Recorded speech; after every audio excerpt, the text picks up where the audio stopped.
Oke, sobat The Teacher, kembali lagi kita bertemu di The Teacher Channel. Kali ini kita mau membahas sedikit tentang terbitnya Peraturan Menteri Pendidikan Dasar dan Menengah Republik Indonesia Nomor 9 Tahun 2025 tentang tes kemampuan akademik.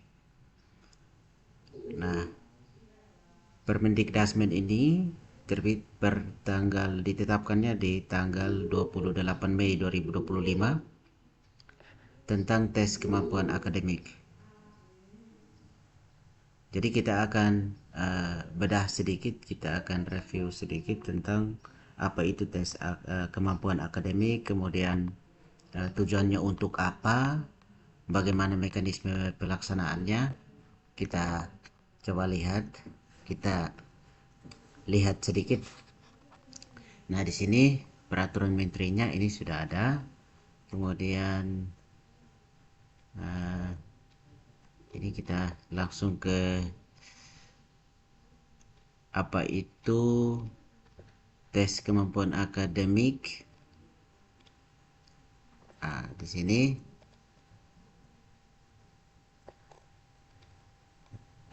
bentar, kita ya. Oke. Sini kita lihat pasal 1. Di bab 1 pasal 1 tes kemampuan akademik ini,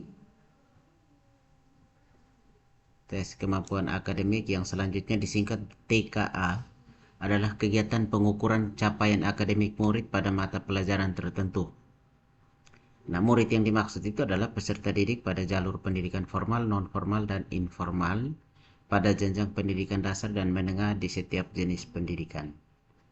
Nah, ini pengertian dari tes kemampuan akademik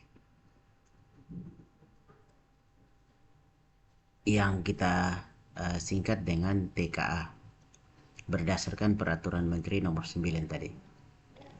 Nah, kemudian di pasal 2, di pasal 2 itu sudah mengatur tentang tes kemampuan akademik ini diselenggarakan dengan prinsip kejujuran, kerahasiaan, dan akuntabilitas.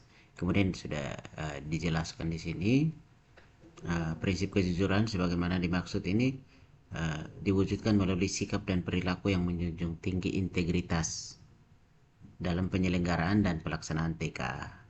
Kemudian prinsip kerahasiaan diwujudkan melalui sikap dan perilaku menjaga seluruh informasi dari akses yang tidak sah berkaitan dengan penyelenggaraan dan pelaksanaan TKA. Kemudian prinsip akuntabilitas itu diwujudkan melalui sikap dan perilaku yang berkomitmen untuk memastikan penyelenggaraan dan pelaksanaan TKA dapat bisa dipertanggungjawabkan, ya, dapat dipertanggungjawabkan. Nah, sekarang tujuan mengapa harus ada TKA ini? Tujuan TKA, tes kemampuan akademik ini, untuk memperoleh informasi capaian akademik murid yang terstandar untuk keperluan seleksi akademik. Jadi nanti hasil tes kemampuan akademik ini akan digunakan untuk seleksi akademik. Nanti kita lihat di pasal selanjutnya. Kemudian tujuan yang kedua itu untuk menjamin pemenuhan akses murid pendidikan non formal dan pendidikan informal terhadap penyetaraan hasil belajar. Kemudian mendorong peningkatan kapasitas pendidik dalam mengembangkan penilaian dan penilaian yang berkualitas dan memberikan bahan acuan pengendalian dan penjaminan mutu pendidikan. Nah, sehingga kalau kita lihat sepintas itu TKA ini mirip-mirip dengan ujian nasional yang tahun-tahun sebelumnya. Nah, yang berikut tentang penyelenggaraan tes kemampuan akademik. Penyelenggara itu oleh kementerian. Jadi tes kemampuan akademik ini diselenggarakan oleh kementerian yang menyelenggarakan urusan pemerintah di bidang agama, pemerintah daerah provinsi, dan pemerintah daerah kabupaten. Nanti kita lihat porsinya. Nah, di kementerian bertugas untuk menetapkan pedoman, kemudian menetapkan sistem penyelenggaraan TKA, kemudian menetapkan kerangka asesmen, dan menyusun soal TKA SMA, SMK, dan soal TKA SD dan SMP sederajat berdasarkan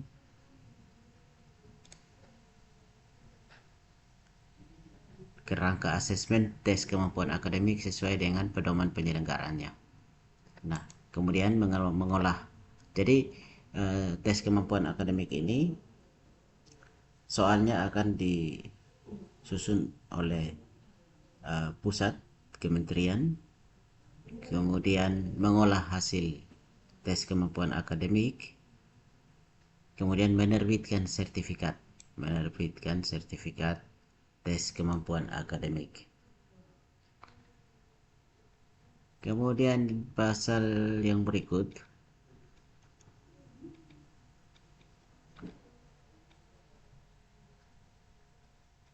pasal 6 bagian kedua pada pelaksanaan tes kemampuan akademik. Pasal 6 itu sudah diatur bahwa pelaksana TKA adalah satuan pendidikan yang terakreditasi. Nah, bagaimana dengan satuan pendidikan yang tidak terakreditasi? Diatur pada ayat 2. Satuan pendidikan yang tidak terakreditasi menginduk pada satuan pendidikan pelaksana tes kemampuan akademik. Ini berarti satuan pendidikan yang tidak terakreditasi harus menginduk pada satuan pendidikan yang sudah terakreditasi, ya, sebagai pelaksana tes kemampuan akademik.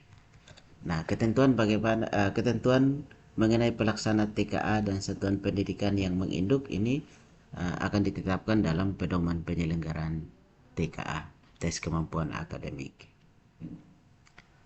Nah, bagaimana syarat satuan pendidikan yang bisa menjadi pelaksana TKA? Sudah diatur dalam pasal 7 ayat 1 bahwa satuan pendidikan yang melaksanakan TKA paling sedikit memenuhi persyaratan sarana terdiri atas komputer, listrik, dan jaringan internet. Ini tentunya sarana komputer, listrik, dan jaringan internet ini harus memadai. Kemudian syarat yang kedua adalah petugas pelaksana TKA terdiri atas proktor dan teknisi. Nah, ini sumber daya manusianya. Nah, bagaimana kalau sekolahnya sudah terakreditasi tetapi tidak memenuhi dua syarat di atas? Diatur dalam pasal 7 ayat 2. Dalam hal satuan pendidikan tidak memenuhi persyaratan sebagaimana dimaksud pada ayat 1, pelaksanaan TKA menginduk kepada satuan pendidikan lain yang melaksanakan TKA. Nah, ini. Nah, kemudian yang berikut, siapa saja yang mengikuti tes kemampuan akademik.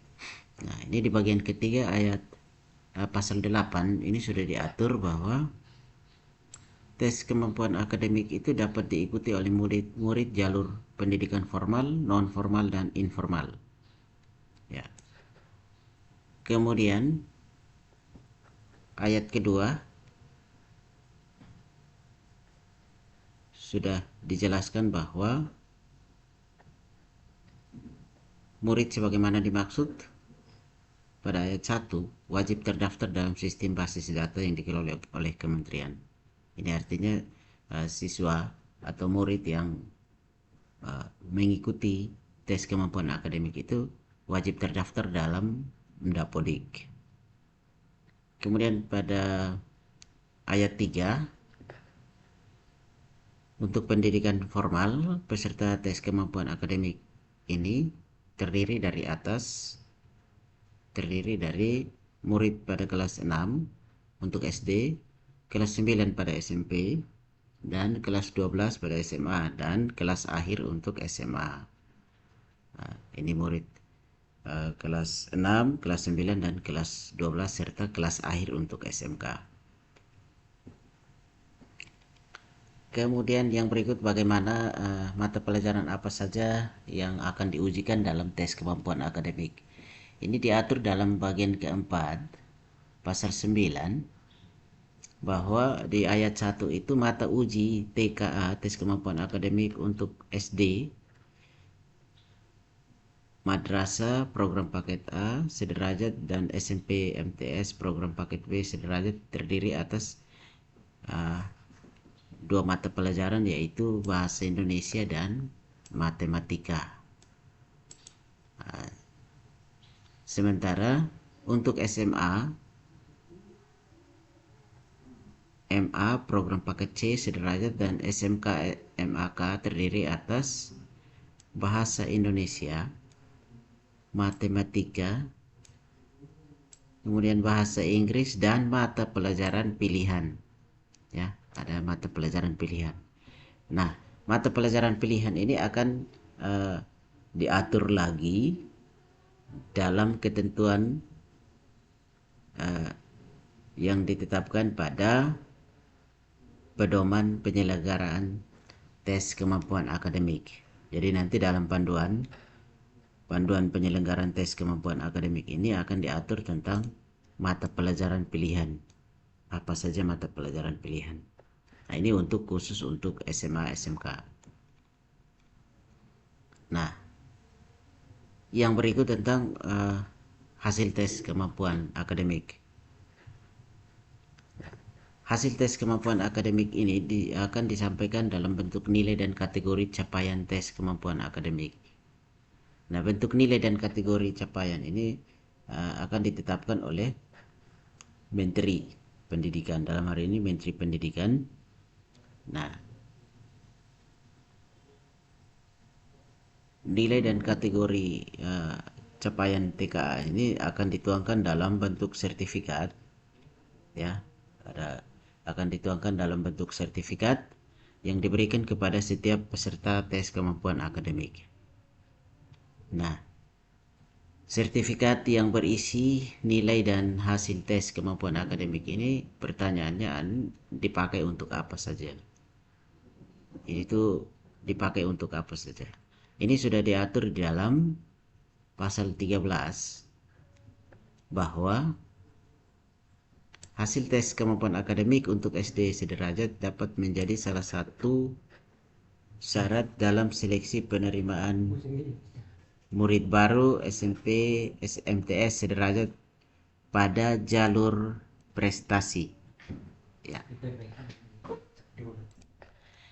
Jadi hasil tes kemampuan akademik SDMI sederajat ini akan menjadi salah satu syarat dalam seleksi penerimaan murid baru SMP MTS sederajat khusus untuk jalur prestasi.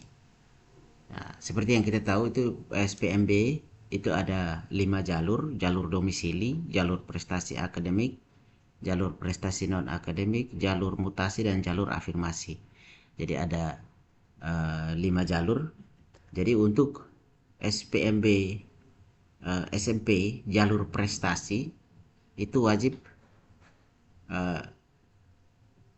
menggunakan hasil tes kemampuan akademik SD. Kemudian hasil tes kemampuan akademik SMP MTS sederajat dapat menjadi salah satu syarat dalam seleksi penerimaan murid baru SMA. Ketika memasuk SMA di jalur pada saat pelaksanaan SPMB pada jalur prestasi ini,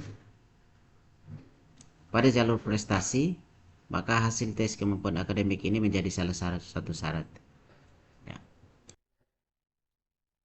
Jadi untuk SPMB SMA pada jalur prestasi, hasil tes kemampuan akademik ini akan menjadi salah satu syarat.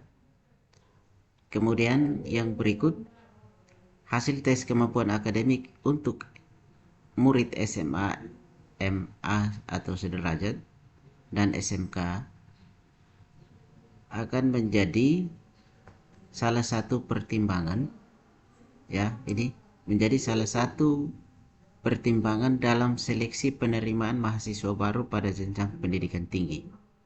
Nah,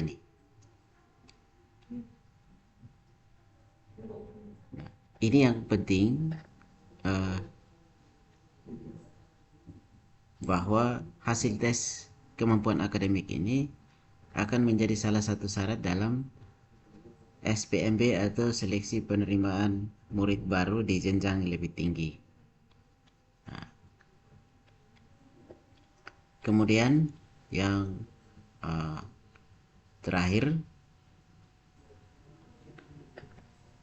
hasil tes kemampuan akademik ini, hasil tes kemampuan akademik akan diterbitkan oleh kementerian dalam bentuk sertifikat yang ditandatangani oleh ditetapkan oleh menteri dan diberikan kepada seluruh peserta tes kemampuan akademik. Nah, terkait dengan sertifikat TKA, sertifikat hasil tes kemampuan akademik ini sudah ada formatnya. Ini formatnya seperti ini. Ini untuk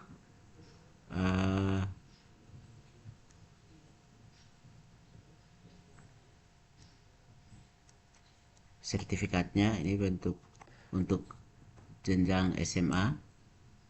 Ini bentuk sertifikatnya, formatnya seperti ini. Ada mata pelajaran pertama, ini ada bahasa Indonesia, matematika, bahasa Inggris, kemudian ada mata pelajaran pilihan. Ini disediakan 2 kolom untuk mata pelajaran pilihan. Kemudian untuk jenjang SMK juga sama.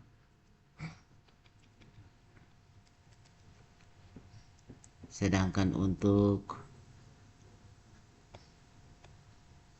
jenjang SD dan SMP ini seperti ini, hanya 2 mata pelajaran saja. 2 mata pelajaran yang diujikan dalam tes kemampuan akademik, bahasa Indonesia dan matematika. Sini ini bentuk format sertifikat yang akan diterbitkan oleh kementerian untuk hasil tes kemampuan akademik. Nah, untuk ini penting untuk kita ketahui, sobat The Teacher, Bapak Ibu guru, ini untuk diketahui sehingga bisa mempersiapkan sekolahnya dalam hal ini sarana prasarana. Kemudian yang terutama itu adalah bisa mensosialisasikannya kepada para murid kelas 6, kelas 9, kelas 12 untuk bisa mempersiapkan diri dalam mengikuti tes kemampuan akademik. Karena kenapa? Karena hasil tes kemampuan akademik ini akan digunakan sebagai salah satu syarat dan salah satu pertimbangan untuk masuk pada jenjang pendidikan yang lebih tinggi. Dalam hal ini SD akan dipakai pada saat SPMB SMP. Yang di jenjang SMP akan hasil TKA ini akan dipakai dalam SPMB SMA. Tetapi ini sesuai dengan penjelasannya tadi bahwa hasil tes kemampuan akademik ini dipakai sebagai salah satu syarat pertimbangan masuk ke jenjang lebih tinggi pada jalur prestasi. Demikian informasi terbaru yang bisa kami bagikan, The Teacher bagikan untuk sobat The Teacher sekalian, Bapak Ibu guru. Jangan lupa bagi teman-teman, Bapak Ibu guru, sobat The Teacher yang baru saja menemukan channel ini, Jangan lupa di subscribe agar dapat memperoleh